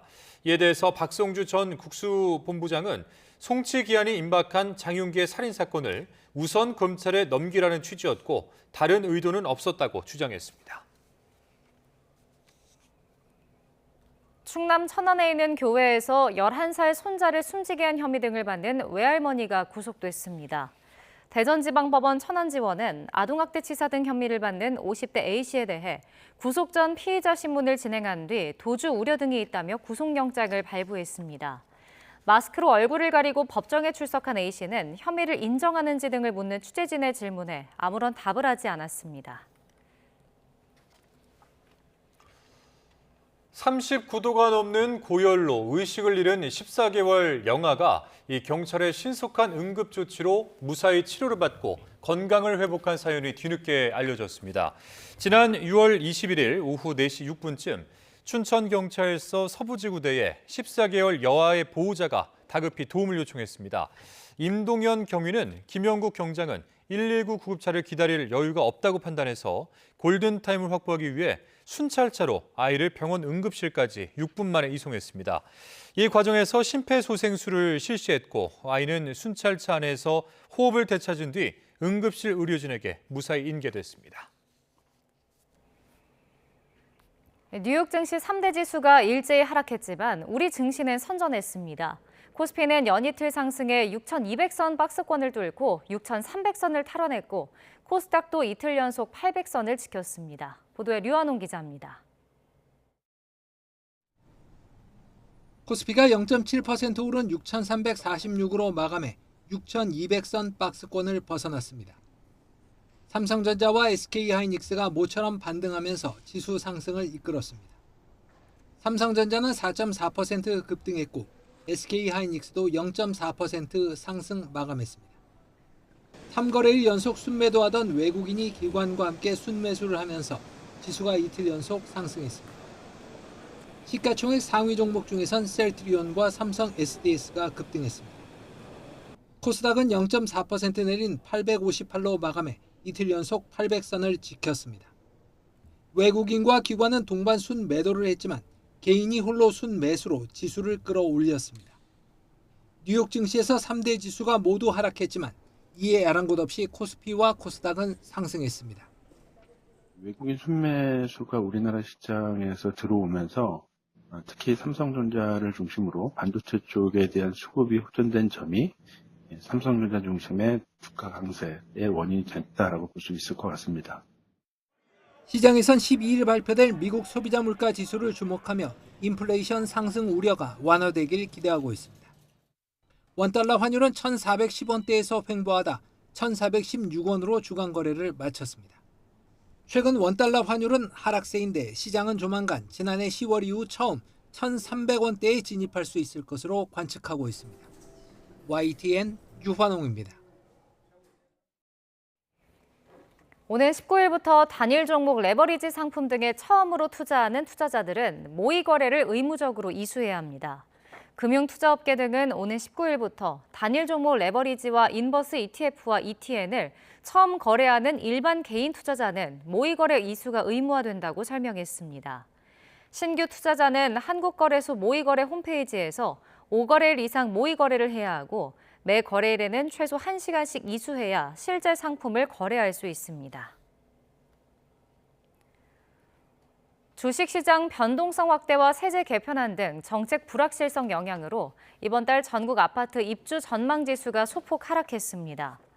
주택산업연구원이 주택사업자를 대상으로 설문한 결과 8월 전국 아파트 입주 전망지수가 전월 대비 3.1포인트 하락한 94.4로 조사됐다고 밝혔습니다. 수도권 전체로는 전월 대비 13.2포인트 하락한 89.4, 서울은 전월보다 18.7포인트 떨어진 100을 기록했습니다. 규모 7.4의 강한 지진이 남미 콜롬비아의 서부를 강타했습니다. 지금까지 100여 명이 숨지고 또 수백 명이 다쳤습니다. 박영진 기자가 보도합니다. 눈앞에서 순식간에 건물이 와르르 무너져 내리고 공포에 질린 사람들은 비명을 지르며 대피합니다. 병원 건물의 파편이 구급차 위로 쏟아지고 콜롬비아에서 가장 높은 대성당 첨탑도 강진에 무너졌습니다. 현지 시간 10일 아침 규모 7.4의 강진이 콜롬비아를 강타했습니다. 최근 10년 동안 콜롬비아에서 발생한 지진 중 가장 큰 규모입니다. Y pasamos, yo creo que si dura 5 segundos más, ya no queda nada. Creo que llegamos al límite ya de resistencia. 진앙은 수도 보고타에서 서쪽으로 약 400km 떨어진 초코주의 산호세 델 팔마르로 진앙에서 가까운 서부 지역의 피해가 컸습니다. 커피 생산지가 밀집한 고산지대인 리사랄다주에서만 수십 명이 목숨을 잃었습니다. 이번 강진으로 지금까지 100여 명이 숨졌고 수백 명이 다친 것으로 집계됐습니다. 건물 수십 채가 완전히 무너졌고 페레이아 등 공항 여러 곳도 파손됐습니다. 구조 작업이 진행 중인데 잔해에 갇힌 사람들이 많아 희생자는 더 늘어날 것으로 보입니다. 콜롬비아에선 지난 7일 새 정부가 출범했는데 취임 며칠 만에 최대 난관에 봉착한 콜롬비아 대통령은 비상사태를 선포하고 긴급 대응에 나섰습니다. He ordenado suspender toda la agenda que tenía en la capital de la República para concentrarme en el desastre natural que hoy azota a nuestro sufrido pueblo colombiano. 이번 강진은 지난 6월 베네수엘라 연쇄 강진으로 6천 명 이상이 사망한 지 한 달 보름여 만에 일어났습니다. 베네수엘라 접경 지역과 에콰도르, 파나마에서도 흔들림이 감지될 정도로 강력했습니다. YTN 박영진입니다. 최근 불의 고리로 불리는 환태평양 조산대를 중심으로 강력한 지진이 잇따르면서 우려가 커지고 있습니다. 특히 미국 캘리포니아 남부에선 단층대에 축적된 응력이 1000년 만에 최고 수준이라는 연구 결과도 나왔습니다. 보도에 유투건 기자입니다. 캘리포니아 해안을 따라 뻗은 1300km 길이의 샌안드레아스 단층. 남쪽 구간에서 규모 7.8의 강진, 이른바 빅원이 일어나는 최악의 상황을 가정했습니다. LA를 포함한 주요 대도시까지 거의 2분간 강력한 진동에 휩싸이게 됩니다. 그 결과 수백 명의 사망자가 나오고 최대 1조 달러에 이르는 피해가 발생할 것으로 추산됐습니다. 샌안드레아스 단층에선 평균 150년을 주기로 강력한 지진이 발생했는데 마지막으로 일어난 건 1857년이었습니다. 지질학자들은 특히 LA 북동쪽 2개의 단층이 만나는 지점을 주목하고 있습니다. 최근 이 지점에 축적된 응력이 1000년 만에 최고 수준이라는 분석이 나왔습니다. We haven't had an earthquake in Southern California since 1857, so stresses are naturally high, and they're actually, in some places, the highest that we've seen in all of these 1,000 years. 전문가들은 꾸준히 진행된 내진 보강에도 여전히 많은 주택이 취약한 상태라고 지적했습니다. 또 수도와 통신이 장기간 마비되는 상황에 대비한 치밀한 대책이 필요하다고 강조했습니다. Another 100 years? It could be tomorrow. It could be, next minute. YTN 유투관입니다. 산불이 캐나다 서부 지역 곳곳으로 확산되면서 피해가 커지고 있습니다. 온라인에는 지난 일요일 새벽 브리티시 컬럼비아주 97번 고속도로를 따라 산불이 밤하늘을 붉게 물들이는 모습이 올라왔습니다. 당시 운전자는 도로를 가득 메운 화염을 뚫고 필사의 탈출을 감행했습니다. 캐나다에서는 이번 산불로 80살 여성 1명이 숨지고 2만 명이 넘는 주민들이 대피했습니다. 미국 국무부가 원정 출산을 목적으로 하거나 트럼프 대통령에 대한 폭력을 선동한 이유 등으로 외국인 17만 5천여 명의 비자를 취소했습니다. 미 국무부는 현지 시간 10일 보도자료를 내고 비자 취소 사례 대다수는 폭행과 음주, 약물 운전, 절도, 성범죄 등 다양한 범죄와 관련돼 있다고 밝혔습니다. 국무부가 구체적으로 제시한 사례에는 자녀의 미국 시민권 획득을 위한 이른바 원정 출산 목적의 비자 100여 건을 취소한 경우가 포함됐습니다. 구글의 동영상 플랫폼 유튜브가 각 계정의 수익 배분 요건을 높이기로 하면서 신규 제작자들의 이 수익 창출이 어려워질 것으로 보입니다. 유튜브는 수익을 배분받을 수 있는 요건을 최근 1년간 시청 시간 8,000시간 또는 90일간 유료 쇼츠 조회수 2천만 회로 상향하는 정책을 내년 2월부터 적용한다고 밝혔습니다. 이는 기존의 4,000시간 시청이나 1,000만 회 조회에서 정확히 2배로 요건을 강화한 겁니다.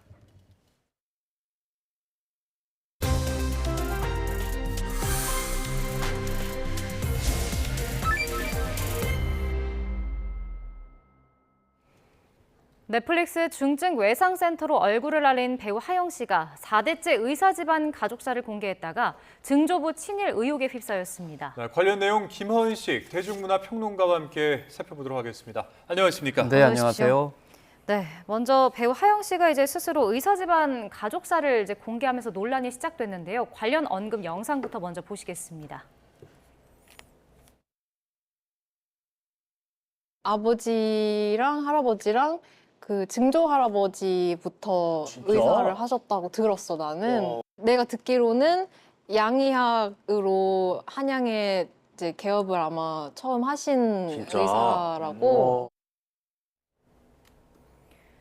네, 지금 보신 화면 이후에 이제 신작 인터뷰에서 증조부를 좀 더 구체적으로 이야기를 하면서 이번에 이제 안상우라는 인물이 특정이 됐습니다. 이게 뭐 증조부의 친일 행적이 뭐 불거졌던 건가요? 네, 그렇습니다. 근데 이제 홍보죠. 사실 가족사를 얘기한 것이 근데 처음은 아닙니다. 네. 그동안 이제 몇 차례 했었고요. 몇 년에 걸쳐서 한 건데 아무래도 이제 광복절을 앞두고 있기 때문에 아무래도 우리나라에서는 이제 친일 행적에 관련돼서 굉장히 민감할 수밖에 없는 그런 부분인데 네. 그래서 이 4대째 의사를 하고 있었을 때 그럼 이제 그런 인물이 누구냐라고 했을 때 해보니까 결국 안상우라고 하는 실제 인물이 이제 등장을 하게 된 것이었습니다.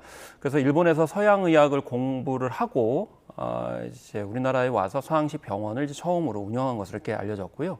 특히 고종을 이제 직접 진료를 했다라는 점, 이런 점도 이제 확인이 됐는데 정식 이제 궁에서 일한 것은 아니고요. 촉탁직으로, 그러니까 병원이 있을 때만 이제 진료를 하는 그런 상황이었습니다. 근데 이제 문제는 뭐냐면 이 안상우라는 인물이 고종 독살설에 연루됐기 때문에 이것이 이제 논란이 됐었거든요. 네. 그것은 이제 1919년 1월에 고종이 갑자기 이제 세상을 뜨게 되는 상황이 벌어지게 되죠. 그때 이제 참여를 해서 진료를 했던 상황이기 때문인데요.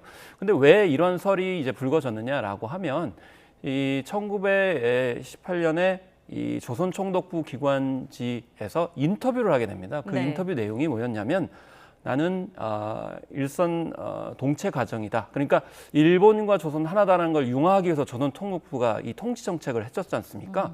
그러면서 자신은 일본인 여성과 결혼을 했고 또 일본식으로 지금 모든 가정 생활을 하고 있기 때문에 자기는 일선 동체의 모범이다라고 인터뷰를 한 거예요. 네. 그러니까 이런 행적을 가지고 있는 사람이 아무래도 고종의 어떤 진료에 참여를 했기 때문에 독살을 하지 않았냐, 식혜 비소를 타서 이 이제 목숨을 얻게 한 거 아니냐, 이런 이제 제기 나왔는데 이건 사실은 공식적으로 인정된 것은 아니고요.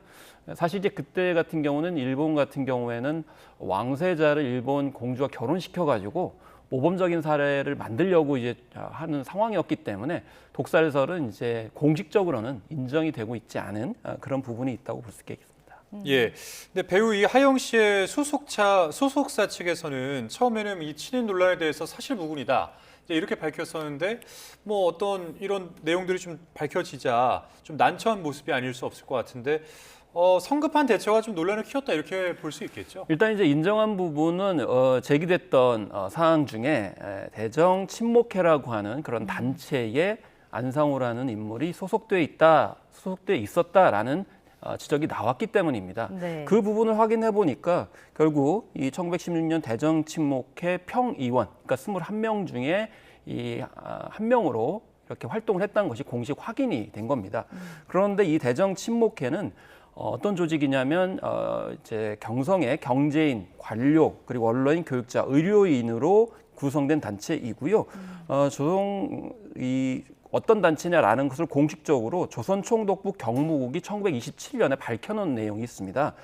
이 단체가 어떤 단체냐면 총독 정치를 시인하고 내선일체 융화를 굉장히 이제 동의하면서 거기 앞장서는 그런 이제 단체인 것으로 이제 규정을 하고 있어요. 네. 근데 여기에 누가 들어가 있냐면 친일파로 이미 너무나 잘 알려진 이완영, 송병준 등이 이제 구성이 돼 있기 때문에 그런 점에서 이런 단체에 소속돼 있다는 것은 소속사에서 확인을 하고 그런 부분을 확인하지 못하고 섣부르게 이제 답해서 혼란을 만들어드린 것에 대해서는 사죄를 한다. 그리고 배우는 지금 굉장히 무거운 마음 태도이고 앞으로 겸허한 자세로 임하겠다라고 했기 때문에 그동안에 지적되었던 모든 부분들을 다 인정한 건 아니고요. 이 대정 친목회에 관련된 부분을 이제 인정을 하고 태도를 바르게 하겠다, 이런 정도라고 볼 수가 있겠습니다. 네, 배우 하영 씨 부친은 이제 이번 조부의 그 친일 의혹에 대해서 항일 운동의 최전선에 있던 의친왕을 보필했던 분으로 알고 있다, 이렇게 이야기를 했거든요. 결국 친일 논란을 좀 예상하지 못했던 걸까요? 온라인상에서 제기되는 부분들은 이제 대부분 다 인지한 부분과 사실과 다르다, 이렇게 이제 밝힌 바가 있고요. 그래서 부친이 직접 또 해명하는 그런 상황이 됐습니다. 아까 말씀하신 대로 이제 의친왕 사례도 있고, 또 아까 이제 일본인과 결혼을 했고, 또 일본인처럼 생활한다는 부분에 대해서도 이제 입장을 표명을 했는데요. 네. 항일운동의 최전선에 있던 이제 의친왕을 보필했다. 그래서 의친왕 같은 경우에는 굉장히 독립운동에 적극적으로 임했고, 또 미국과 일본을 오가면서 대외적인 활동도 굉장히 적극적으로 했던 분으로 알려져 있습니다. 그래서 의친왕을 동경에서 진료를 했고, 그때 이제 인연을 맺게 됐고, 의친왕이 시무를 이제 보좌하던 일본인 여성을 소개해주게 되면서 결혼을 하게 됐다. 그리고 우리나라로 와서 좀 헌신을 하라라고 의친왕이 얘기를 했기 때문에 이제 당시 반도로 넘어와서 활동을 하게 됐다. 이렇게 입장 표명을 한 거거든요. 네. 그런데 사실 이게 좀 약간 어긋나는 부분이 있습니다. 이 안상호라는 인물은 좀 약간 그 유학 시절이 좀 빗나가고 있는데요. 예를 들면 의친왕 같은 경우에는 1894년에 보빙대사를 일본에 잠시 머물고요. 1895년에서 1896년에 일본에서 이제 요양을 좀 하는 그런 상황이고 또 1905년에는 미국 유학을 마치고 일본에 잠깐 들른 적이 있고 그 이후에 이제 또 우리나라에서 활동을 하게 되는 그런 상황인데 사실은 이 안상호라는 인물은 1898년에 일본의 자해의원에서 이제 입학을 해가지고 공부를 하게 돼요. 네. 그래서 2년 뒤에 그러니까 1902년이죠. 6월에 시험에 합격하고 1904년에 귀국을 해서 활동을 하게 됩니다. 그럼 약간 시점이 좀 어긋나는 그런 상황이기 때문에 물론 개인적인 인연이 있을 수 있을지는 모르겠습니다만 지금 공식적으로 밝혀진 부분과는 약간 어긋나고 있다라는 상황이고요. 네. 또 하나의 또 어긋나는 부분은 지금 알려진 것은 이제 자녀들을 집안에서 일본어만 사용하게 하고 또 일본식으로 이제 양육을 한다 이런 부분까지 밝혔었거든요. 그런데 이 부친은 이 조목에 들은 바로는 자신이 죽더라도 한국에 남아가지고 자식을 키우고 또 사회에 기여하는 일을 많이 해달라 이렇게 안상호라는 인물이 부탁을 했다라는 거예요. 네. 그리고 조모는 한복을 입고 손자들을 늘 돌보고 직접 농사를 졌다 이렇게 일을 하고 있기 때문에 가족들이 기억하고 증언하는 내용과 실제로 알려진 부분들이 약간 편차가 있기 때문에 이런 점에서 계속 논란이 되고 있다 이렇게 볼 수 있는데 어쨌든 과거사를 미화할 생각은 없다라고 이제 얘기를 하면서 앞으로 어떤 활동들을 할지 이런 부분에 있어서 생각해 보겠다라고 가족 측에서는 밝히고 있는 상황입니다. 예, 뭐 일각에서는 이제 이번 논란에 대해서 뭐 친일파로 규정하는 건 좀 위험한 발상이다 이런 주장도 있더라고요. 그러니까 조상의 잘못을 후손에게 묻는 거는 연좌제다 이런 지적도 있는데 어떻게 생각하세요? 일단 2008년에 민족문제연구소가 친일인명사전을 발간을 했거든요. 그 친일인명사전에는 안상호라는 인물은 일단 없는 그런 상황이고요. 특히 구체적인 친일 부역 행위가 확인되지 않은 상황이기 때문에 친일파라고 섣불리 규정하는 것은 적절하지 않다는 지적도 있습니다. 네. 특히 특정 단체에 가입됐다고 해가지고 무조건 친일파로 규정하는 것은 적절하지 않다는 것이 또 역사계의 입장이라고 볼 수가 있겠고요. 예를 들면 공식적으로는 이런 단체에 가입됐다 하더라도 다른 쪽으로 뭐 독립군을 치료할 수도 있고 지원하는 부분도 있기 때문에 그런 부분은 아직도 논란이라고 볼 수가 있겠고요. 근데 중요한 것은 조상의 잘못을 후손에게 묻는 것도 연좌제 관점에서는 적절하지 않다는 지적이 있는 것도 사실입니다. 거꾸로 조상의 은덕을 과연 홍보 마케팅 수단으로 활용하는 것이 적절하냐라는 지적도 있을 수 있는 겁니다. 왜냐하면 독립운동은 조상이 한 것이지 지금 현재 연예인 활동을 하고 있는 측면에서 봤을 때는 무리하게 너무 많이 반복해서 홍보 활동을 하다 보니까 이 뭐 소위 말해서 너무 그 4대째 의사라는 부분을 강조하다 보니까 좀 약간 괘씸죄에 걸린 것 아니냐 이런 지적도 나오고 있는데 예. 뭐 괘씸죄 이전에 홍보 마케팅 관점에서 봤을 때도 좀 유의해야 될 필요성도 분명히 있는 것 같습니다. 네. 근데 이게 보니까 증조부뿐 아니라 조부 논란도 있더라고요. 소록도 근무 사실이 인권 침해 시기와 맞닿아 있다 이런 논란도 있는 건데 뭐 아직 이 부분에 대해서는 해명을 내놓진 않았거든요. 어떤 내용인가요? 사실 집안 전체를 이렇게 과연 들여다보는 것이 적절하냐라는 것이 또 이점이 될 수는 있는데요. 조부의 어떤 행적에 대해서 지적이 된 겁니다. 근데 중요한 건 우리가 한 가족사의 문제가 아니고 우리는 아픈 현대사의 문제도 이제 봐야 되기 때문에 중요한 건 소록도에서 1949년부터 조부가 이제 근무를 했다는 것인데요. 네. 근데 중요한 건 소록도 같은 아시다시피 한센인들을 부당하게 격리하고 구금하고 폭행하고 동의하지 않는 단종을 한다든지 낙태 수술을 강요했던 그런 공간이지 않습니까? 근데 이게 일제시대 때 생겨서 일제시대에만 한정된 이런 불법적인 인권 유린이 있었던 게 아니고 해방 이후에도 있었습니다. 그래서 현행 한센인 피해 사건법도 1945년에서 1963년에 이루어졌던 인권 침해 관련된 부분이었거든요. 네. 근데 중요한 거는 이 조부가 이 기간, 그러니까 1949년부터 이제 근무를 했기 때문에 이 기간과 겹친다라는 거예요. 근데 중요한 거는 근무 기간이 겹친다고 해가지고 무조건 인권 침해를 자행했느냐 이 부분은 또 다른 부분이기 때문에 따져봐야 되고요. 거꾸로 이 기간에 근무했기 때문에 헌신한 의사였다. 그러니까 한센인들을 돌보는 그런 헌신한 의사였다라고 홍보하는 것도 부각하는 것도 적절하지 않다라고 교차해서 말씀드릴 수가 있겠습니다. 예, 좀 주제를 바꿔보겠습니다.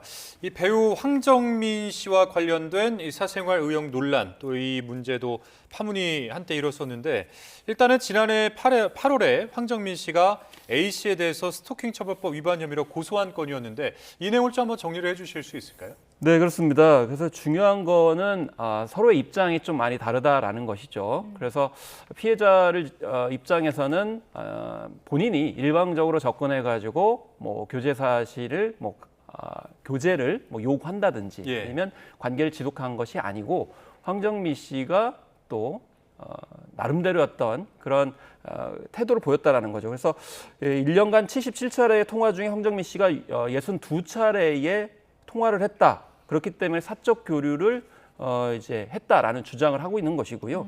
그리고 황정민 씨 같은 경우는 그렇지 않고 대부분의 그 통화라는 것이 연락을 하지 말라라는 식의 관계 중단을 요청하려는 내용이었다라는 측면에서 이 연락의 어떤 그런 본질 또 어떤 의미 이런 것들이 서로 다르다라는 점을 지금 항변하고 있는 거고, 지금 현재 재판이 이제 열심히 열리고 있는데요. 이런 점에서 두 사람의 이 통화 내용이 어떤 특징이었느냐, 어떤 성격이었느냐 이런 부분들이 굉장히 중요하게 작용할 것 같습니다. 네, 오늘 또 이 A 씨에게 스토킹 처벌법 위반 등 혐의 사건 결심 공판이 열렸었는데 이건 어떤 내용이었습니까?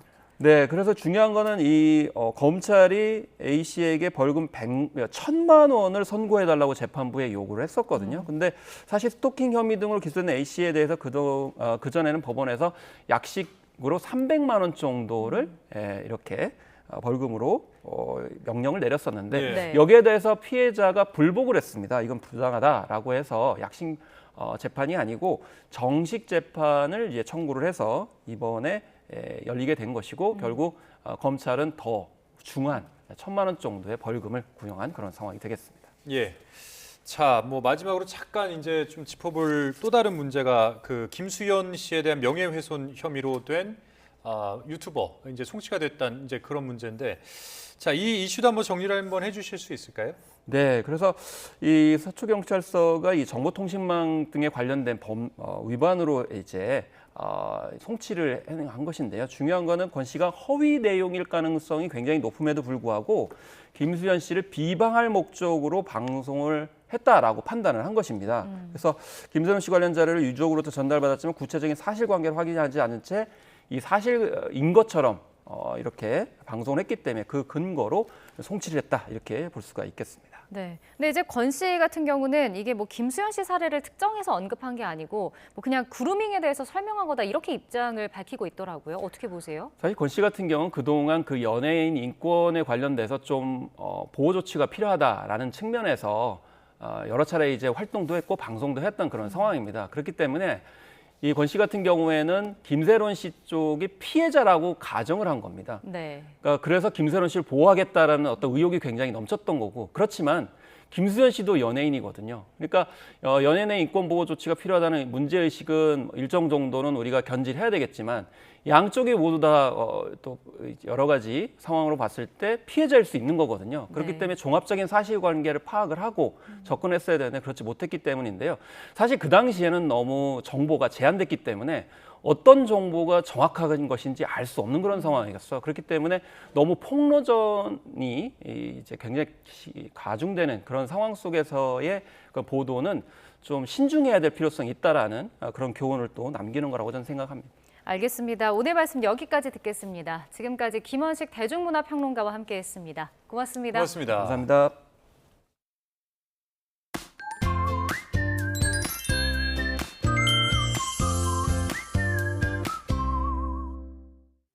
숨막힐 듯한 더위에서는 벗어났지만 여전히 무덥습니다. 네, 맞습니다. 오늘도 수도권을 중심으로는 35도 안팎의 심한 더위가 나타났는데요.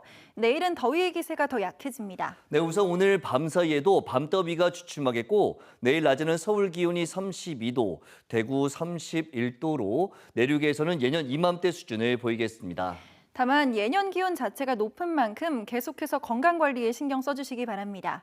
반면 동해안 지역은 강릉이 25도 등 예년보다도 2에서 5도가량 낮아지겠습니다. 내일 내륙에는 구름만 간간히 지나겠지만 동해안에는 점차 비가 내리겠는데요. 모레까지 이어지면서 최고 60mm의 비가 오겠고 강한 바람도 동반되겠습니다. 또 해안가에서는 너울성 파도가 높게 일겠습니다. 동해안에는 금요일까지 비가 오겠고 모레는 충청과 남부 내륙에, 주 후반에는 곳곳에 소나기가 지나겠습니다. 앞으로도 극한의 폭염은 아니지만 예년과 비슷하거나 조금 높은 수준의 무더위는 계속되겠습니다. 네, 따라서 장시간 바깥 활동을 한다면 틈틈이 휴식을 취해야 하는데요. 이럴 때 도시 숲을 찾는다면 더위를 식히면서 건강도 챙길 수 있습니다. 맞습니다. 우선 도시숲은 주변보다 평균 기온이 3도에서 7도가량 낮고 공기도 깨끗해 안전하게 쉴 수 있습니다. 또 자연에서 쉬는 것 자체만으로도 스트레스를 완화할 수 있는데요. 여기에 소음으로 인한 스트레스까지 줄일 수 있어서 도심 속에서도 편안하게 휴식을 취할 수 있겠습니다. 날씨 캔버스의 정수연, 김수연이었습니다. 이상으로 YTN 뉴스 플러스 마칩니다. 잠시 후에는 뉴스케어 오후 8시 뉴스가 방송됩니다. 함께해 주신 여러분 고맙습니다.